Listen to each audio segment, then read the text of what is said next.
Welcome to the Journey to CEO Success. I'm your co-host, Melissa Saunders, and I'm joined by Patrick Tian, award-winning serial entrepreneur, renowned CEO coach, and best-selling author, recognized by the Wall Street Journal, USA Today, and Amazon. Patrick's latest book, The Journey to CEO Success, is a #1 Amazon bestseller and the inspiration behind this podcast. Patrick, it's great to have you here. Welcome. Thank you very much, Melissa. It's good to be here. Yeah, and today we will be talking about fire. Today's guest is Tom Crane. He's the president of Firetrace International, a global leader in fire suppression technology. With a strong track record of leading teams through growth and transformation, Tom brings a practical, results-driven approach to leadership and building high-performance organizations. Welcome to the show, Tom. Thank you very much. Very happy to be here. Yeah, we're so glad that you're here, Tom.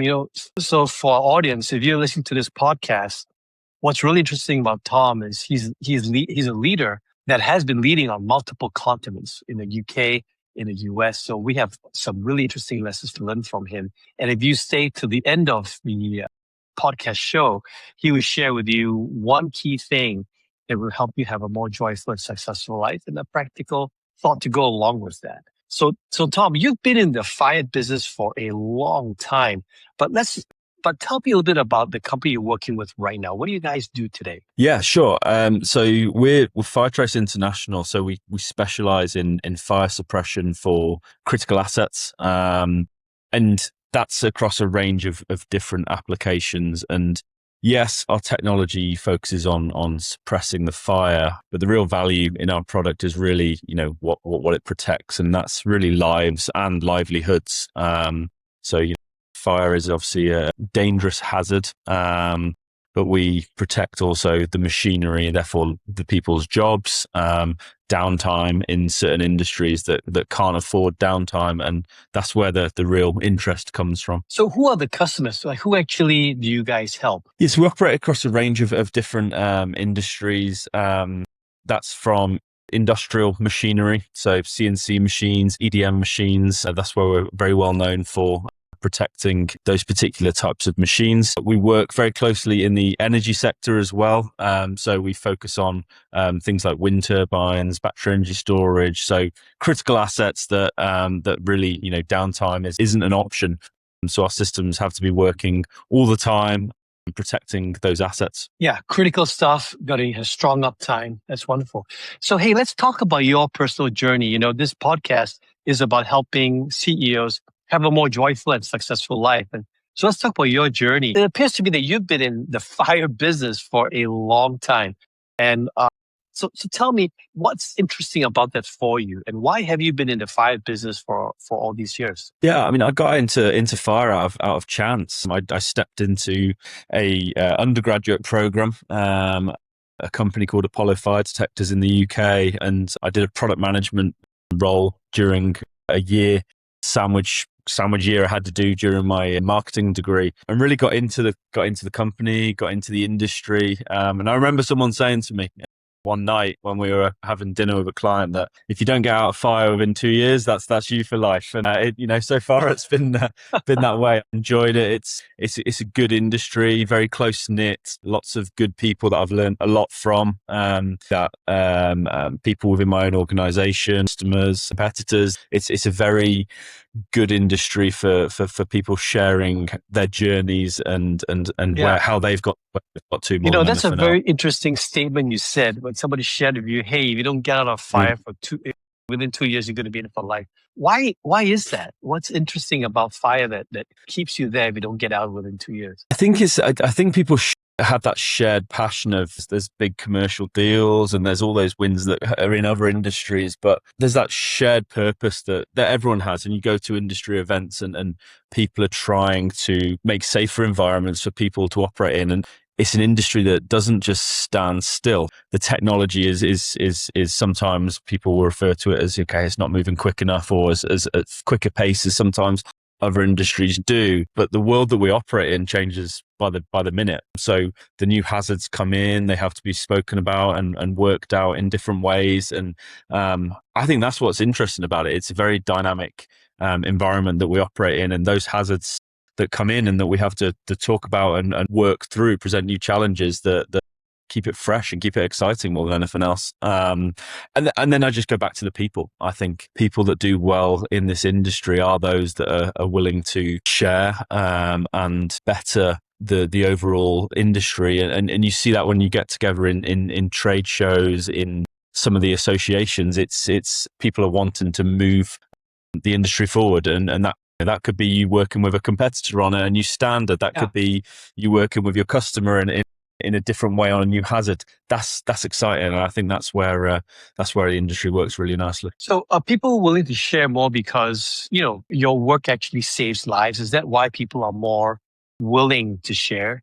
And what is it about that you really love? Is it the saving of lives? Is it the technology? And how did you discover your passion? Yeah, I think the passion comes over time. I think, it's, as I said, initially got into this industry purely out of a little bit of chance from, it was a placement that was close to the university I was operating in. And I think, as I started to talk to customers, as I started to spend time in the field, you pick that passion up, and that it's a passion that doesn't just, that stay in one country, right? I've operated across other countries in previous roles.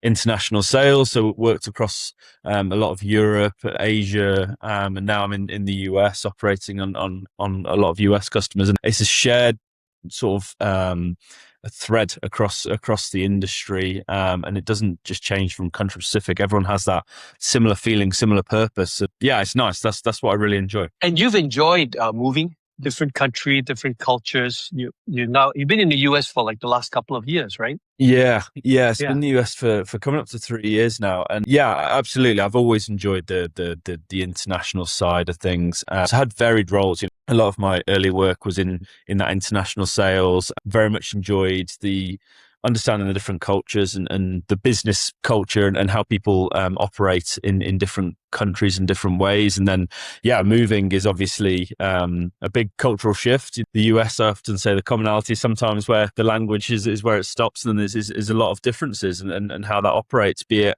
how people behave in the workplace, how I have to sort of sometimes communicate. I think that's really interesting to learn that and understand how to motivate people differently across different cultures, and then that's been a huge learning curve and something I've really enjoyed since my time in the US. I can sense and hear from what you're saying that, you've really enjoyed the people that you've worked with. So let's talk about that a little bit. Tell us a little bit about, what have you learned from the various people that have supported you, maybe even molded your path? I found that in my life, there are some key, points in my life where some people showed up at the right time, and whether they mentored me or they inspired me or got me through a difficult point. So let's talk about some of the mentors or folks that helped you along the way. Like, was it more mentors, inspiration? Tell us about that. Yeah, absolutely. I think fundamentally this is the biggest thing for me. I think it's the people that have supported me and popped out in different stages of my career. That might have been support I needed through a certain situation. That might have been direct feedback that I just needed telling that someone wasn't telling me. I think they're the memorable moments for me that stand out. And often, sometimes those situations don't feel that important at the time. And then you look back at them and think that was a real learning curve for me at that time. And then there's those situations which feel like a crisis at the time, and it's where you learn your most. And it's the people that support you through those situations that are some of the sort of the most memorable in my career so far. But yeah, I'm a huge advocate of the sort of mentor-mentee sort of relationship, and I think it's massive. It's helped me no end through my career, and it's a big part of what I try to provide now for the people that I work with, or directly or indirectly, because I know it's helped me. I'd love if you could share a specific story of, a mentor that you had that really helped you with a key place, whether it's a key inflection point in your life or a crisis, as you mentioned, but it'd be nice to understand that lesson strongly. Yeah, I think one of sort of the biggest steps I made was into sort of more of a general management role, and the first role that that I went into from sort of sales, I don't think anyone's ever fully ready for that first step, and often, you know, it takes someone to support you and tell you, no, you know, you need to go for this. This is going to be the next step for you. That motivates you. That provides you a little bit of something to go after. And I often think if I hadn't been sort of initially pushed into that uncomfortable situation, then how would that have played out in terms of the career? And yeah, that for me is key. They provided the support, but also the right amount of guidance to say, you know, you're going to go for this, I'll support you, but you know, you need to jump into it and do the hard work. And I think that's been sort of one of the most rewarding elements to my journey so far. And you're investing as well in people today, is what I'm hearing. In other words, you believe in the mentoring program. So do you guys have a mentoring program at your company? Yeah, so we do a lot of mentoring within the business, and then we're part of a wider organization that we have a mentoring scheme as well. So, I have several people that are in the company or that are operating in different companies in different countries that I mentor, and I've also got sort of, I'm a mentee to two others as well. So really nice network that's, I guess, formal to a degree, but then becomes more informal if, you know, if it works. And I think it's one of those that sometimes it works, sometimes it doesn't. I think often it's how that relationship works, and sometimes it's the right fit and sometimes it's not. And I don't think that's an individual situation. I think it's as people, we're all very individual and different. And I've had some great mentor relationships through that have gone on for several months and even years, and that have built that relationship. And then and vice versa. I've been doing mentoring now for a while, and it's a skill that needs to be learned over time. I think it's you know, you want to jump into solving the problem with them straight away, you know, and saying, no, do this, because you maybe have done it or have had that experience, but that's not what it's about. It's about, you know, trying to coach them through that sort of situation and get them to come to the answer. And I think that's a completely different skill and something that needs a little bit of time to gain the experience in. But it's so do you guys find that you need to provide some training for people to be good mentors before they take on the role of mentoring folks in the company? Yeah, some guidance is good in terms of good practice and bad practice in that situation. Absolutely, we do have that, and we do provide that as well to when we set these up for the first time. Around how that should work, a bit of contracting to start off with. Yeah, definitely it's important to and you mentioned something really important. I think mentors with less experience and who care deeply tend to jump in and try and solve the problem for that person. Yeah. When actually what you said is you don't want to do that, right? You want to actually maybe ask the right questions, maybe probe, maybe make the person think a little bit deeper and allow them to come to the same answer. So it sounds very much a bit like coaching. Yeah. And that's another one, right? It's trying to step away from. There's a difference between the mentoring and coaching as well. But I think sometimes it is hard to remove yourself from the situation fully, and that's why I say I think it takes some practice, it takes some repetition, it takes some transparency with the individual as well. I always think there's a bit of almost an accelerometer of you know, when to lean into one direction versus another, and being honest with the person around, you know, what you're doing and how you're coming across in that moment, I think helps clear things up quite easily as well. Yeah, you mentioned something earlier too, that, you know, you were grateful for some of the mentors you had. Sometimes they shared things with you that may be difficult to hear, but you had to hear it. So I think when that happens, it has happened to me many times in my life too. And when that happens, you know, the other side has to have the courage to share. First, they have the conviction, right, that you really need this, and then they have to have the courage to share. And they're pretty committed to you, I think. I mean, if somebody's willing to share something with you that may be difficult for you to hear, it's also difficult for them to share. So it's actually a pretty strong commitment to you as a person if they're willing to share that with you. Yeah, I think that takes some learning as well. I think the first time you hear uncomfortable feedback about, you know, your style or your approach, it's uncomfortable. I think that's natural for anyone to feel uncomfortable, but, you know, and sometimes you can walk away from those experiences, or on the flight home, you're thinking, man, that doesn't feel good. But I think as you start to take that on and think about the positive side of it, you realize that actually those are some of the best lessons that you get, and it's almost invaluable. It ends up being, and down the line, you don't think about, oh, that didn't feel good at the time. You think, oh, that's a huge amount of value. I remember a meeting I was in, and I had a certain trait in that meeting that I wasn't aware of. I was completely sort of oblivious to, and I got feedback outside of that from someone. And it's something now that I think about going into certain situations of, that's something that I don't want to portray. Like, let's have that consciously known, because that's come up in the past. I can then, I know that, and it's a huge valuable piece for me moving forward. So yeah, I think it's definitely important for people to, you to be vulnerable with these people so that they can give you these information, but also respect. A lesson I would like to take away from what you just shared is, how did you do that? So you've learned and you've gone, oh, that was uncomfortable, but that was good for me. But you probably, after that, I'm guessing you probably after that were more open and probably maybe even seeked that kind of feedback.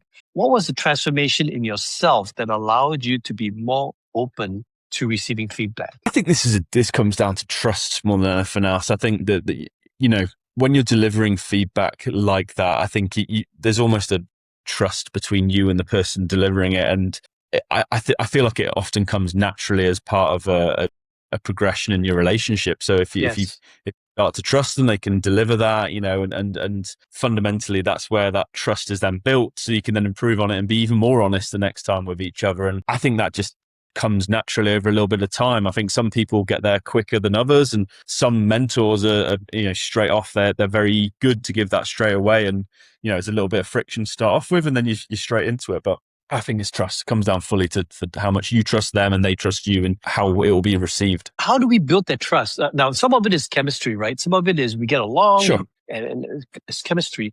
But even with the right chemistry, I've got to do the right things to earn your trust, and that has to be developed. Totally agree. So that's why, as a coach, sometimes people will call me and say, "Hey, Patrick, I'd like you to, sign up for a coaching program." And I always say, let's first meet to see if we're compatible with each other. What's the chemistry like? And because sometimes I find that you could actually connect with the most qualified person, right? All the experience this person has that you would like to learn from. But then there's a lack of chemistry, and lack of chemistry then makes it difficult to build trust between that relationship. So yeah.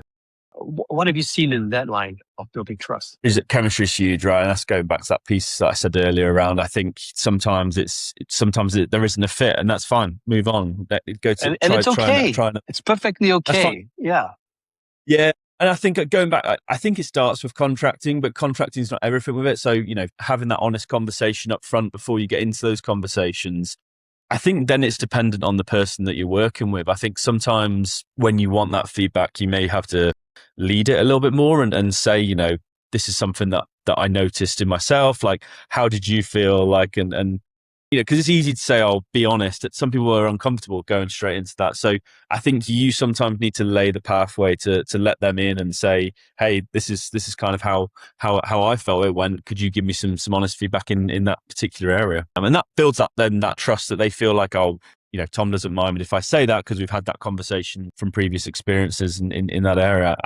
Again, time helps that as well. So yeah, one thing that I've done for myself, Tom, is I've made a decision that whatever feedback I get, no matter what the feedback is, it might be more raw than I expect. It might hurt my feelings more than I thought, even though I'm prepared. So I've decided that whenever someone gives me feedback, I'm only going to say thank you.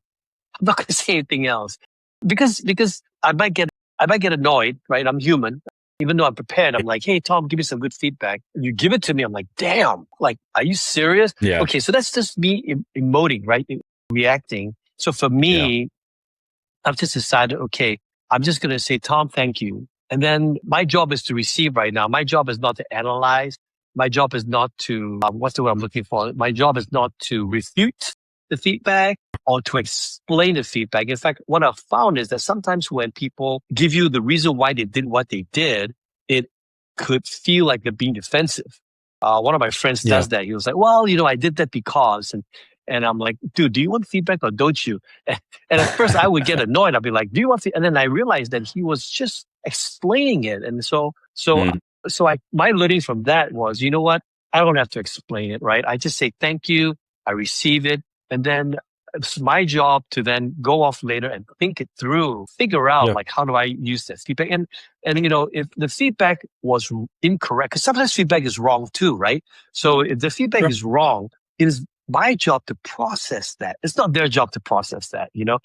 They gave me feedback. I should just say thank you and I should just move on. Yeah, yeah. It's a really interesting point, and it's an interesting technique, because I've been in those situations where you can feel the heat rising as you get that Yeah. feedback, and you can go straight into the defensive, and it's not the position you want to be in. And I actually think culturally as well, you can get feedback. Different cultures give feedback in different ways. So operating across the countries, you do get that difference. But I think you're right. I think letting it sink in, letting sort of have that sort of diagnosis after and process it. And actually, I think this is where sort of your personal network comes in. So that's where I'll always speak to maybe my wife afterwards, that's completely removed from the work Yes. situation, but help you almost diagnose the situation and think through it a little bit differently, so that there's no emotions of the work environment in it, and you can think through it a little bit more in a bit more of a pragmatic way to better yourself next time. Even if that feedback isn't, you don't fully agree with it, then that can help with the sort of the processing of it as well. Yeah. So, you've moved in different places and you've got kids. So how has it been with your children moving with you, from the UK to US, and how have you made time for your kids along this journey of yours? Yeah, I mean, it's a challenge, right? I think anyone that says that they've fully nailed the work, family, gym, health sort of sphere is probably lying to you, and I think it's a constant juggling act. I think moving is there's sort of a lot of things that go sort of around that make a big difference. So, you're taking your kids. I've got two young kids, 7 and 5, and you're taking them away from family and friends in the UK. On the flip side, we saw it as a good sort of family adventure to move to the US, and we've really enjoyed that side of it as well. So I think it's definitely, there's pros and cons to all that. I think in terms of finding time, in terms of what you said there, I think it's finding those non-negotiables. So for me, it's some of their sports that they're into on Saturday and Sundays. That's the key. It's some of the after work, when I'm not traveling, it's some of the key non-negotiables that you have to build in. I think you have to build into your schedule and be flexible with a young family to understand that. And I think it's our role as leaders to bring that flexibility into the workplace and people to understand that, there is a life outside of work, and that has to fit around the other priorities and not be rigid, because I think that's when you get the best out of people, when you recognize that they're humans ultimately. So how have you done this where you've been able to achieve both success and joy? So what have you done? What is your formula or your secret to actually maintaining a replenishment of joy and passion in? Yeah, I think you have to find the time to look after yourself. I think the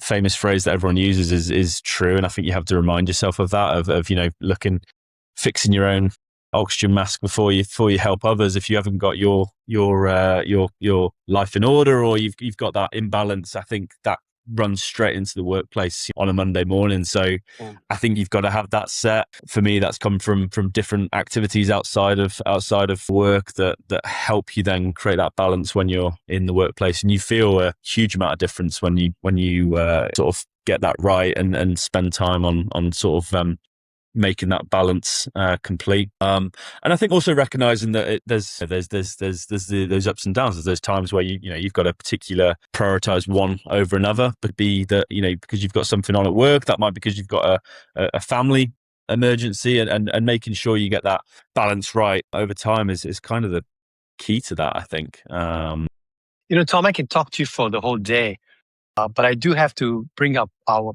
show to a close. And this podcast is all about helping CEOs find a more joyful and successful life. And you shared a lot of wonderful stuff here today. I mean, you shared about mentoring, people, passion, fire, cross collaboration, even within your industry is It's really amazing. So my question is, what last piece of advice would you like to leave with our audience for them to have a more joyful and successful life? Yeah, I would say, based on what we've just been speaking about there, Patrick, I think in these leadership roles, I don't think you can wait for certainty before moving forward. That can be in life, in leadership. I think you rarely have all the information. You have to make the best decision you can with the facts that you have, and then you keep learning and adapting as you go. And I think the second piece to that as well is don't try to do the journey alone. It can be lonely, and that's the reality of it. So I think celebrating those individual successes, but behind most people are mentors, family, friends, colleagues, and teammates who have helped them along the way. And I've been very fortunate to have mentors that have invested me, challenged me, and I think supported me in those difficult moments. And I think you just got to be honest about. Thank you. So what is one action that you would encourage people to take right now to live that last piece of advice you shared? Yeah, I think from my side, the sort of the key elements would be to work hard, stay curious. I think be as resilient as you can, and use your network to help build that resilience.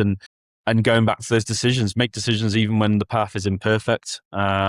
Invest in your people, because I think those relationships fundamentally matter today and often are long lasting. Thank you so much, Tom. Melissa, back to you. Tom, thank you so much again for joining us today and reminding us that many journeys are best shared.